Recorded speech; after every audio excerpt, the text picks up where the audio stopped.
இங்க ஒரு பையனுமே சாவு வீட்டுல இருந்து டான்ஸ் ஆடிட்டு இருப்பான். இதை பார்த்து அந்த பையனோட அம்மாவுமே அந்த பையனை அடிச்சு இழுத்துட்டு வீட்டுக்கு போவாங்க. இப்ப அந்த பையனோட அப்பாவுமே நைட்டு தெருக்கூத்தெல்லாம் முடிச்சிட்டு வீட்டுக்கு வருவாங்க. வந்ததுமே தன்னோட பையன் அழுற சத்தம் கேட்கும். உடனே இவருமே வீட்டுல போய் பார்ப்பாங்க. அப்ப அந்த பையனோட அம்மா அந்த பையனை போட்டு அடிச்சிட்டு இருப்பாங்க. அதுக்கு இவருமே என்னாச்சுன்னு கேட்பாங்க. அதுக்கு அந்த பையனோட அம்மாவுமே எல்லாத்துக்குமே நீ தான் காரணம், நீ தெருக்கூத்து ஆடி ஆடி உன்னோட பையனுமே இப்போ தெருக்கூத்து ஆட ஆரம்பிக்கிறான் அப்படின்னு அந்த பையனோட அப்பாவோட மனசு துன்புறுத்த அளவுக்கு பேசுறாங்க.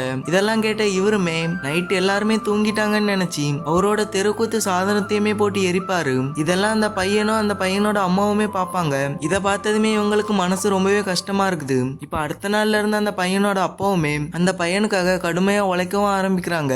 இதை பார்த்து அந்த பையனுமே நல்லபடியா படிக்கவும் ஆரம்பிக்கிறான். இப்ப அந்த பையனுமே நல்லா படிச்சு 10th ஸ்கூல் ஃபர்ஸ்ட் வந்து அந்த பையனோட அப்பாவுமே ரொம்பவே பெருமைப்படுத்துறான். இப்ப நியூஸ்காரங்கெல்லாம் வந்து இந்த பையன்ட்ட உன்னோட சக்சஸ்க்கு யார் காரணம்னு கேக்குறாங்க. அதுக்கு அந்த பையனுமே என்னோட அப்பான்னு சொல்லி அந்த பையனோட அப்பாவுமே அந்த இடத்துல ரொம்பவே பெருமைப்படுத்துறான். இப்ப அவங்களுமே நீ பெரிய ஆள் ஆகி என்ன ஆக போறான்னு கேக்குறாங்க. அதுக்கு இந்த பையனுமே நான் டாக்டர் ஆக போறேன்னு சொல்றான். இப்ப அதுக்காக இந்த பையனோட அப்பாவுமே ரொம்பவே அதிகமா உழைக்க ஆரம்பிக்கிறாங்க. அந்த பையனை எப்படியாவது டாக்டர் ஆக்கிறானோ நீ தன்னோட இடத்தெல்லாம் வித்து அந்த பையனை நல்ல ஒரு கோச்சிங் கிளாஸ்லயுமே சேர்த்து விடுறாங்க. இப்ப இந்த பையனோட எக்ஸாமுமே ஜெய்ப்பூர்ல இருக்கனால இந்த பையனோட அப்பாவுமே கூட போறாங்க.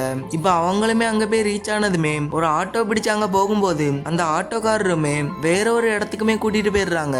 இப்ப அவர் சொன்னதை புரிஞ்சுக்கிட்டு அந்த ஆட்டோக்காரருமே அந்த எக்ஸாம் சென்டருக்குமே கரெக்டா கூட்டிட்டு போறாங்க. இப்ப இவங்க போகும்போது கரெக்டா அந்த கேட்டுமே க்ளோஸ் பண்றாங்க.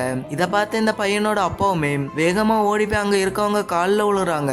இதை பார்த்து இந்த பையனுமே பின்னாடி வேகமா ஓடுறான். இப்ப அங்க இருக்கவங்களுமே இவரு ரொம்பவே கஷ்டப்படதை பார்த்து இந்த பையனையுமே எக்ஸாம் எழுத அலோவ் பண்றாங்க. இப்ப இவருமே பையன் எக்ஸாம் எழுதிட்டு பசியோட வருவான்னு அந்த பையனுக்காக சாப்பாடு வாங்கவுமே போறாரு. போகும்போது இவருமே அதே இடத்துல மயக்கம் போட்டு இறந்துமே போறாங்க. இப்ப சுத்தி இருந்தவங்களுமே இவரை வந்து பார்த்துட்டு இவர் இறந்தனால ஒரு ஆம்புலன்ஸ் பிடிச்சு இவரையுமே அனுப்பி விடுறாங்க. இப்ப அந்த பையனுமே எக்ஸாம் முடிச்சுட்டு தன்னோட அப்பாவுமே வந்து பாக்குறான். தன்னோட அப்பா அங்க இல்லாதவன சுத்தி முத்தி பார்க்கும்போது அந்த பையனோட அப்பாவோட செருப்புமே அங்க இருக்கும். அந்த செருப்பை எடுத்து பக்கத்துல இருக்கவங்கள்ட்ட கேட்கும்போது பக்கத்துல இருந்தவங்களுமே நடந்த விஷயத்த சொல்றாங்க. இதை கேட்டு இந்த பையனுமே ரொம்பவே ஃபீல் பண்ணிட்டு இருக்கான். அப்ப அந்த பையனோட அப்பாவோட உடம்புமே அந்த ஊருக்கு கொண்டு போறாங்க.